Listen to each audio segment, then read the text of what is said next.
bagakora isuzuma rusange bakagira n'umwihariko wo gukora reflexology na massage. Wihangayika niba ufite ibibazo mu mubiri nka amibe, infection urinaire, kudatunganya neza amabanga y'abashakanye n'ibindi, kuko ibisubizo byose urabisanga muri Rengera Ubuzima wivurisha ibimera. Ku bufatanye kandi n'ibindi bigo twabazaniye ubuhinzi butangiza ibidukikije, ubuhinzi bw'ibihumyo. Tugurisha imigina y'ibihumyo, tugatanga n'abajyanama mu buhinzi bw'ibihumyo, tukagufasha no kubona amasoko. Ikigo Rengera Ubuzima wivurisha ibimera wadusanga aho dukorera mu mujyi wa Kigali ku Kinamba cya mbere uturuka Nyabugogo hafi ya station Rubis. Ikigo Rengera Ubuzima wivurisha ibimera wadusanga mu mujyi wa Kigali ku Kinamba cya mbere uturuka Nyabugogo hafi ya station ya Rubis. Ushobora kandi no kuduhamagara kuri 07 8 66 06 cyangwa kuri 07 80 62 89 28. Murakaza neza mu kigo Rengera Ubuzima wivurisha ibimera.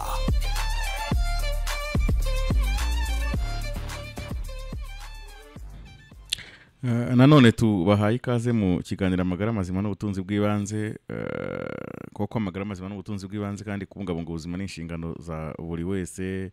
Ubuzima ntago tuhabwa nk'imbumbe, ntitubabwa nk'imbumbe ngo uvuye ko ntacyo dukeneye kubukoraho, ahubwo niba wabuhawe ukeneye kumenya ibyo urya, ibyo unywa, ukamenya se ibyo unywa umubiri wanjye ubyakira gute hakurikijwe ibiro mfite, akazi nkora, imyaka mfite, ubuzima bwa buri munsi, ni ibiki nkwiye kuba mfata, ni ibiki nkwiye kuba ntafata, ni ibiki nkwiye gufata cyane, ni ibiki nkwiye gufata gakeya.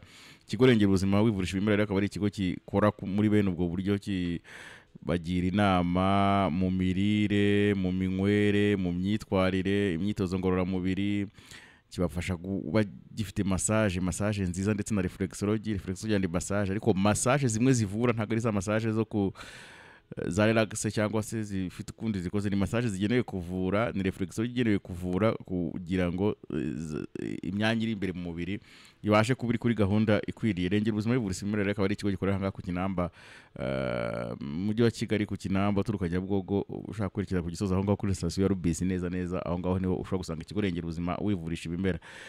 Ibiganiro byacu dufite muri ibi bihe byibanda ku mushinga ikigo Rengera Ubuzima cyahuriyeho n'ibindi bigo mu rwego rwo kuvugurura ubuvuzi ngo bugire indi sanse, buhure n'ibyo bakeneye, buhure n'ibihe bigezweho, buhure n'ibikenewe.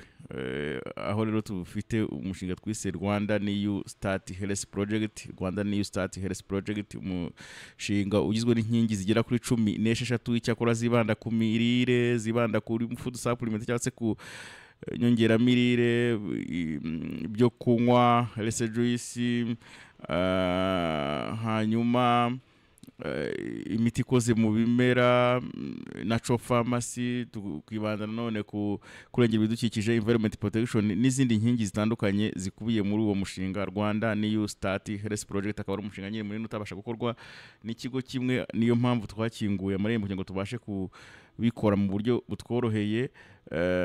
Twababwiye ko muri iki cyumweru turi buze kuganira ku inkingi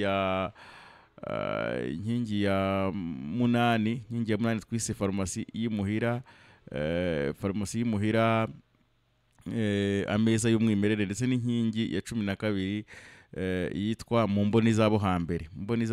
Farumasi y'iMuhira, ameza y'umwimerere, inkingi ya munani, inkingi ya 12 ikitwa mu mboni zabo hambere. Numva byose biragira aho bihurira no kwibuka uko urugo rwo hambere rwabagaho, ameza yacu yategurwa gute, n'ibiki bakundaga kurya, kandi abo bo hambere tuvuga nibo twakomotseho, turi mu maraso yabo, amaraso yaba turimo. Ni nayo mpamvu nyine tudafite uko twahunga ubwo buzima babagamo, ibyo baryaga, ibyo banywaga, kubitesha agaciro ni twebwe tuba twiyangiza. Inkingi ya munani y'umushinga wacu rero Rwanda New Start Health Project, ngira ngo uyu munsi nayo tugiye gucukumbura noneho tarebye kuri ya package yose y'icyumweru. Reka uyu munsi turebere hamwe uruhare rwa farumasi y'iMuhira, ameza y'umwimerere mu kubaka, gusukura no gusindagiza ubuzima bw'abantu. Tubibutse ko turi mu kiganiro amagara mazima, ikiganiro cy'ikigo Rengera Ubuzima wivurisha ibimera. Rengera Ubuzima akaba ari ikigo gikorera mu mujyi wa Kigali ku Kinamba cya mbere uturuka Nyabugogo hafi ya station ya Rubis. Gira uruhare muri iki kiganiro nyine unyuze ubutumwa bugufi kuri 0782 360 311 07 882 660 duha ubutumwa kuri WhatsApp cyangwa se wanakoresha SMS isanzwe ushobora kugira ku mbuga zacu nkoranyambaga arizo Rengera Ubuzima bivurisha ibimera icyakora kuri YouTube nyine ni Rengera Ubuzima official channel ya YouTube ni Rengera Ubuzima official. Ugeze muri Rengera Ubuzima turagusuzuma tugukora imbonezamirire kuri bamwe bafite ibibazo nka diabete, umuvuduko ukabije w'amaraso hejuru, hypertension arterielle n'izindi ndwara, tukubaka menu dietetique kwa kundi tukubwira ngo kuwa mbere ukwiye kurya ibi, kuwa kabiri uzarya ibi, kuwa gatatu uzarya icyumweru cya mbere uzarya ibi, cya gatatu kabiri uzarya ibi, uzajya wisuzumisha igihe iki n'iki, uzanywa amazi muri ubu buryo, ukwiye kuruhuka gutya. Menu dietetique kuri izi ndwara cyane cyane izi ndwara zitandura, tugatanga inama abantu bafite umubyibuho, tukorera menu dietetique ikabishobora kugufasha ndetse ukamenya uko urya n'ibyo wirinda. Dukora kandi imiti ikoze mu bimera bikiva mu mirima yacu, ishobora kuba iyo miti ari liquide, ari amafu cyangwa se ari essential oil. Twihariye mu gukora massage na reflexology bivura, ndetse ibi byose tubitangaho ubumenyi mu mahugurwa. No kuvuga ko Rengera Ubuzima wivurisha ibimera ni ikigo kibanda kuri izi ngingo nyine zitandukanye z'ubuzima. Ndabibutsa ko dufite itsinda nyine ry'inzobere mu buzima, imirire, kurengera ibidukikije no kurwanya indwara zitandura, aho twafashe umwanya dutegura nyine umushinga urafunguye kuko ureba buri munyarwanda wese, tuwita Rwanda New Start Health Project. Umushinga buri munyarwanda azisangamo, no kuvuga ngo bimwe mu byo dukora nyine hakaba harimo za pepiniyeri z'ibimera bivura kugira ngo bidacika, ibikorwa byo gukangurira abantu kwirinda indwara zitandura, kuvuga ngo ubujyanama, kuganiriza abagenzi bacu, gufatanya kureba ni iki cyakorwa kugira ngo ubuzima bwabo bubashe kumera neza. Hanyuma rero duhamagarira abantu hirya no hino mu gihugu nyine kugira uruhare muri uyu mushinga mu rwego rwo gushyira mu bikorwa ibijyana farumasi y'imuhira. Tuvuga ko farumasi y'imuhira nyine abantu bakwiye kwita ku bintu by'umwimerere, kwita kuri bya biribwa cyangwa se bya bimera bifatwa nka food supplement cyangwa se inyongeramirire, ariko siko abantu bose bahita bumva ibintu mu buryo bumwe cyangwa se ngo babe bafite ubwo bushobozi yenda. Ariko umuntu wafasha mu gushyigikira uyu mushinga nawe ashobora kubibonamo inyungu kandi akabafasha na bagenzi be mu byerekeranye n'ibyo tugambiriye. Urubyiruko, abasore, inkumi na cyane cyane bamwe bafite imbuga nkoranyambaga zikurikiranwa cyane cyane abo twita social influencer, ni badufashe nyine muri iza mobilisation, kuko ubu buhinzi bw'ibihumyo bufite intego ebyiri. Kuvuga ngo twavuga ko ahangaho abantu bakwiye kuhaca akarongo, kuko ubuhinzi bw'ibihumyo ni bumwe mu byo twavuze bushobora gutanga umusanzu mu kurwanya imirire mibi, ariko cyane cyane ya mirire mibi yo muri bwa buryo bwa kabiri, iriya mirire twise alimentation, ndetse usanga itera umubyibuho no kaza kuba ifumbire nziza iri bukuriremo za ndwara zitandura, non communicable disease, diabete, kanseri, umuvuduko munini w'amaraso hejuru n'ibindi. Reka tubabwire ko mu gitabo des 50 recettes pour prévenir les guérir, cyangwa se ni igitabo cyitwa amafunguro 250 agamije gukingira ndetse no kuvura. Mu ijambo ry'ibanze umwanditsi yaragize ati si ngombwa ko abantu bahora bafite akamenyero ko kunywa ibibishye cyangwa se ibisharira ngo bari kwivura, ahubwo ibiribwa byatoranijwe neza, no kuvuga imbuto, imboga, ibinyamavuta ndetse n'ibimera byo mu mashyamba no mu mirima bishobora gukorwamo amafunguro nyongera atagira ukwasa, maze agafasha ubuzima, akarinda indwara kandi akazivura mu buryo budafite izindi ngaruka ku mubiri, bityo bigatabara babandi tuvuga ko basa n'abakandagije ikirenge cyabo ku munwa w'imva, abandi barembye, abandi barwaye. Iyo yabanje kuba yumva neza ikimutera indwara, wabanje kuba wumva ikigutera indwara, ikigutera kwangirika k'umubiri, igituma umubiri utagikora neza, igituma uhora ufite umutwe ukurya buri gihe, igituma wumva mu ngingo hahora hababara, wabanje kubimenya ukabanza ukabikuraho, undi muti wakoreshwa ari wo wose uragufasha. Ikibazo ni cya gihe rero umuntu arwara hanyuma akaba akeneye umuti ngo uhite umukuraho ikibazo kandi ibyateye ikibazo atabimenye ngo yibwirize kuba yabivaho. Aha rero hari n'undi mwanditsi nawe wagize ati ubuzima ntibuza nk'impanuka, la santé n'est pas le fruit du hasard. Ntabwo ari imbuto yaza ngo ikugwe mu biganza, ntabwo iyo mpano yashoboka. Ubuzima bwiza twarabuhawe, ntitwababwa nk'imbumbe, ahubwo tugomba natwe kugira uruhare mu kubungabunga, ahubwo ni akamenyero. Ubuzima bwiza ni ingaruka y'akamenyero keza, kugira akamenyero keza, guhinduka ukagira akamenyero keza, ariko cyane cyane gafatiye mu mirire.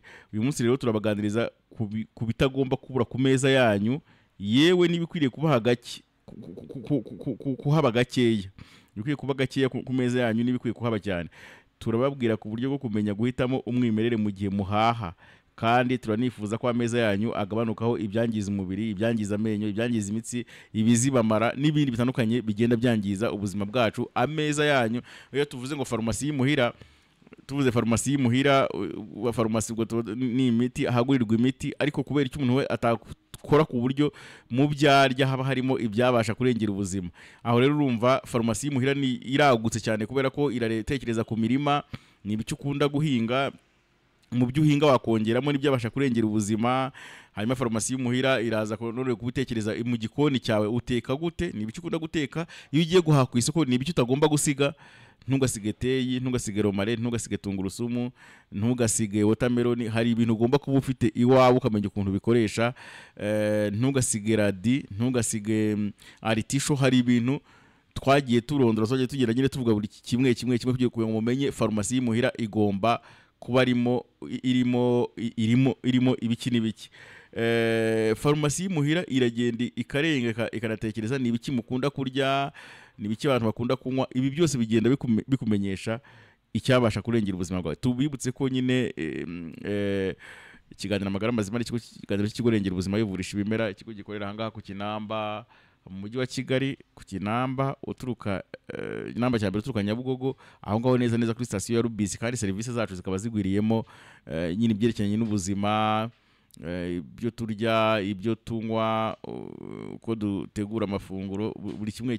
Ibi byose rero igihe wamenye uko wabikoresha, uko wabihinduranya, ubuzima bwawe bwagubwa neza. Hanyuma ibyerekeranye na massage, tugira massage na reflexology byiza bishobora kugufasha gukangura ingingo z'umubiri zagiye zicika intege, maze ubuzima bwawe nabwo aho ngaho muri ubwo buryo bukaba bwamera neza.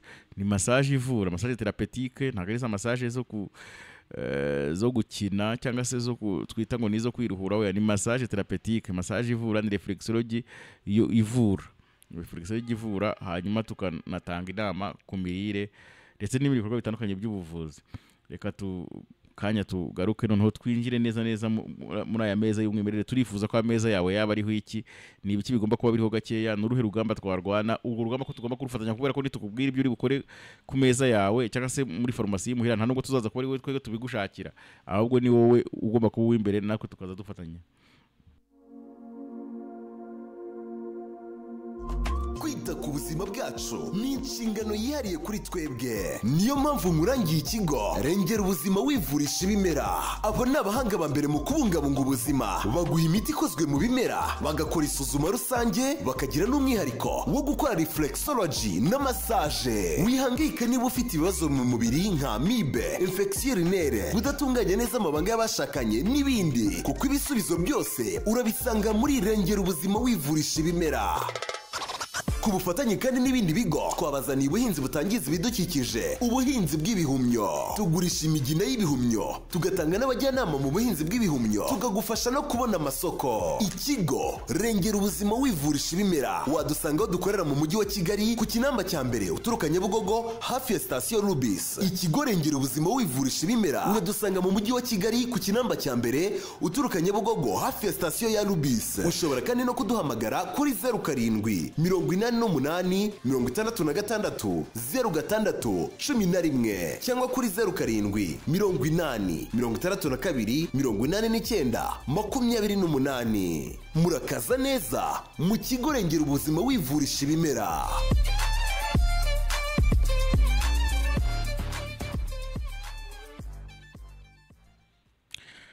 Hari ibyo twita pyramide alimentaire internationale cyangwa se international food pyramid. Ni ukuvuga ni imbonezamirire zigenda zitegurwa n'abahanga kugira ngo bereke abantu umuntu akwiriye kuba yita kuki kugira ngo arye.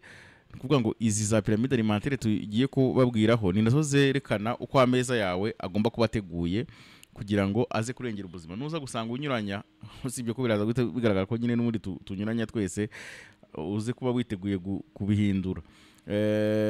Ni ukuvuga kugira ngo ibitegurwa ku meza bitugwe neza, dukwiriye kubanza kunywa amazi iminota 30 mbere yo kurya. Tuguri kunywa amazi iminota 30 mbere yo kurya. Ashobora kuba ikirahuri kimwe cy'amazi, ku kirahuri kimwe kugeza kuri 2, iminota 30 mbere yo kurya. Kwa kurya tuvanga n'amazi cyangwa se tuvanga n'ibinyobwa ntabwo ari byiza.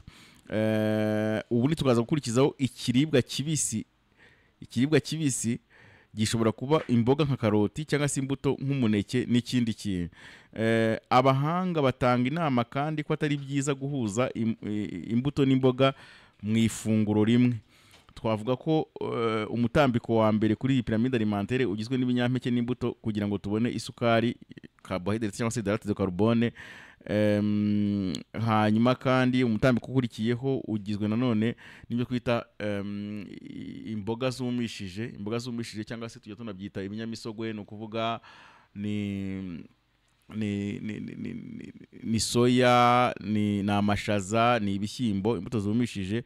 Uyu mugabane wa kabiri nawo tuba tugira ngo tuwushakemo proteine, tunawushakemo ndetse nanone n'amavitamine atandukanye. Kuvuga ngo umugabane wa kabiri uriho ibinyamisogwe, uriho imboga, tukaba dushakamo vitamine zitandukanye, tunabonamo na proteine ariko n'imyunyugugu itandukanye. Hanyuma umugabane wa gatatu naho uriho ibyo twita ibinyamavuta cyangwa se les fruits secs oléagineux, no kuvuga tubyita imbuto zumishije cyangwa se nyine ibinyamavuta. Biba birimo rero ubunyobwa, birimo sesame, birimo noix de cajou, birimo inzuzi. Ibyo byose tuba dushakamo nanone proteine, tuba dushakamo imyunyugugu itandukanye nka feri n'indi itandukanye. Uko niko ameza yo mu rugo cyangwa se farumasi y'imuhira igomba kuba imeze, niko bigomba kuba biteguye. Hanyuma undi mugabane ukurikiyeho cyangwa se umutambiko ukurikiyeho kuri iyi piramide alimentaire dusangaho amata n'ibindi bikomoka ku matungo ariko bitaremereye cyane. Noneho umugabane wa nyuma cyangwa se kuri iyi piramide alimentaire umutambiko wa nyuma ukaba uriho ibinure biremereye, no kuvuga ngo ni koze mu magi, ni isukari n'ibyo yakozwemo, kuko isukari, imigati n'ibindi bintu byakozwe mu isukari.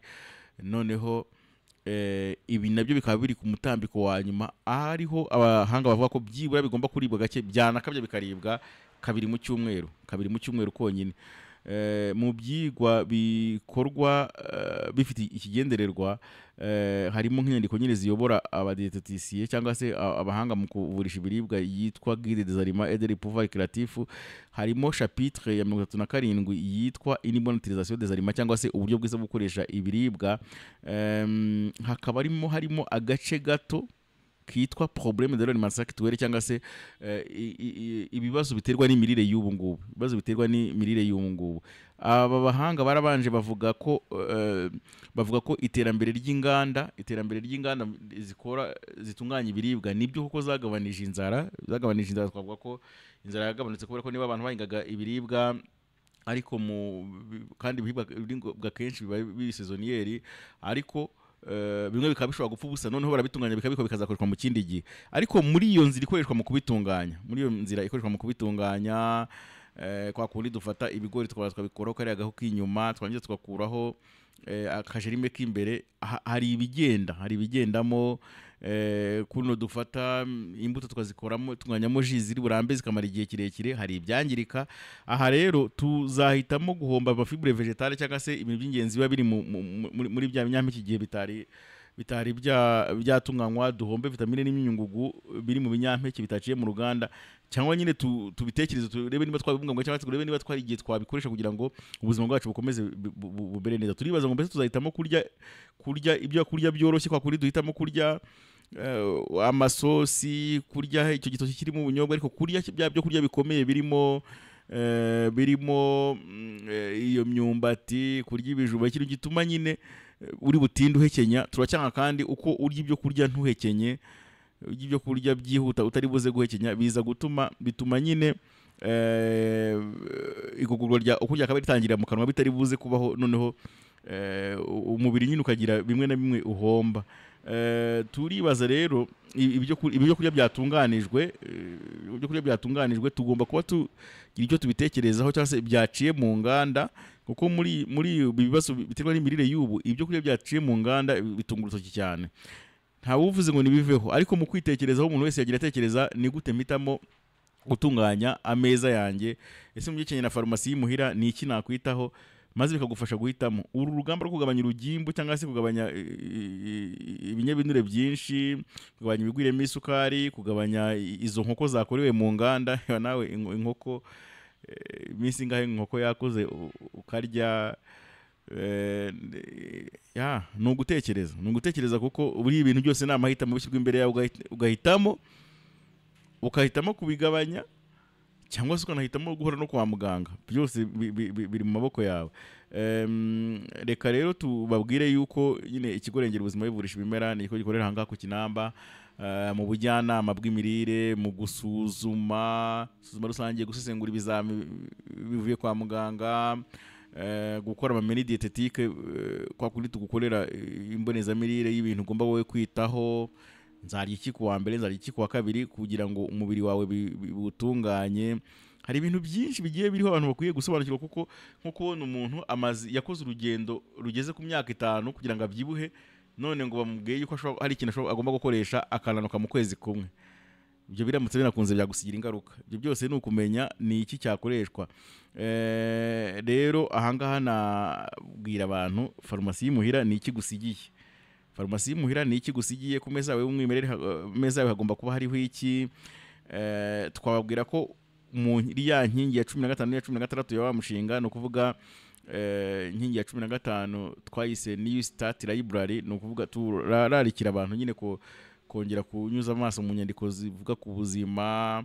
Hanyuma inkingi ya 16 tuyita New Start Research and Training Center, aho naho dutekereza ku mahugurwa. Ibi byose tuvuga bikeneye ubumenyi, ntago ari ibintu wabyuka mu gitondo ngo bikugwemo ngo umenye ngo nkwiye gutegura ameza yanjye gute. Oya, bikeneye ubumenyi. Kutugana rero aho dukorera tukaba dushobora gukomeza gusangira ibitekerezo, gusangiriza inyigisho, kumenya icyakorwa ni ingenzi. Tubibutse ko ikigo rengera ubuzima gikorera ahangaha mu mujyi wa Kigali ku Kinamba cya mbere tukajya Bugogo, kandi ibikorwa dukora bikaba birimo isuzuma rusange, imbonezamirire, gutanga inama mu biribwa, gutoranya bimwe mu bihingwa n'ibimera bishobora gufasha. Aho twatoranije ubuhinzi bw'ibihumyo buri mu byo twatoranije by'imbere, kugira ngo turebe niba hari icyo twaramira. Tuza gusanga ubuhinzi bw'ibihumyo twabutoranije.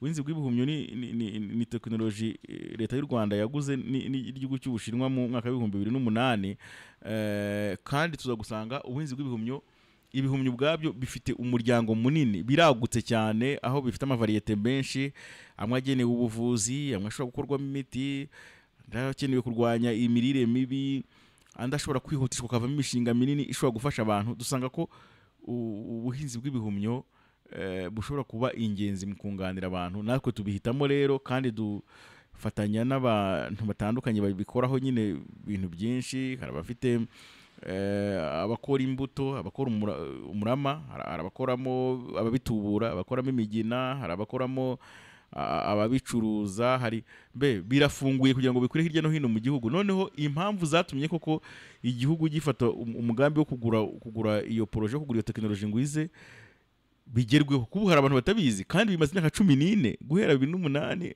ahubwo ni 15 guhera 2008 uwo mushinga wari uri hano mu gihugu. Iyo tekinoloji irahari, ariko hari abantu benshi batabizi. Icyo gihe rero mu mpamvu zazahagurukije igihugu kugira ngo kigere kidushakira ibyiza, ntabwo kwega abakonsomateri, hari ubwo tuba tutabyitayeho, cyangwa se wenda abafatiweho bwa mbere kugira ngo babe ari bo bafasha mu gutuma ibyo bintu bimenyekana, hari ubwo nabo batashyizemo ingufu.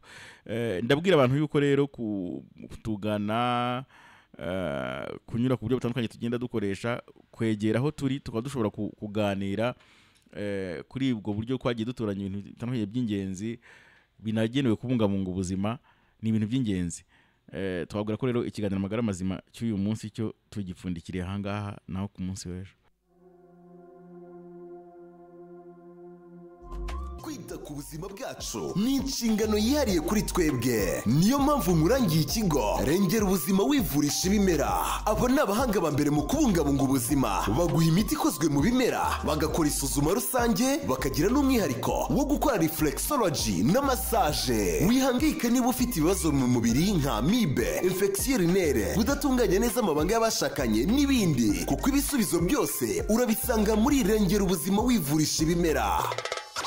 ku bufatanye kandi n'ibindi bigo twabazaniye ubuhinzi butangiza ibidukikije, ubuhinzi bw'ibihumyo. Tugurisha imigina y'ibihumyo, tugatanga n'abajyanama mu buhinzi bw'ibihumyo, tukagufasha no kubona amasoko. Ikigo rengera ubuzima wivurisha ibimera. Wadusanga aho dukorera mu mujyi wa Kigali ku Kinamba cya mbere uturuka Nyabugogo hafi ya station Rubis. Ikigo rengera ubuzima wivurisha ibimera wadusanga mu mujyi wa Kigali ku Kinamba cya mbere uturuka Nyabugogo hafi ya station ya Rubis. Ushobora kandi no kuduhamagara kuri 07 88 66 06 cyangwa kuri 07 80 62 89 28. Murakaza neza mu kigo rengera ubuzima wivurisha ibimera.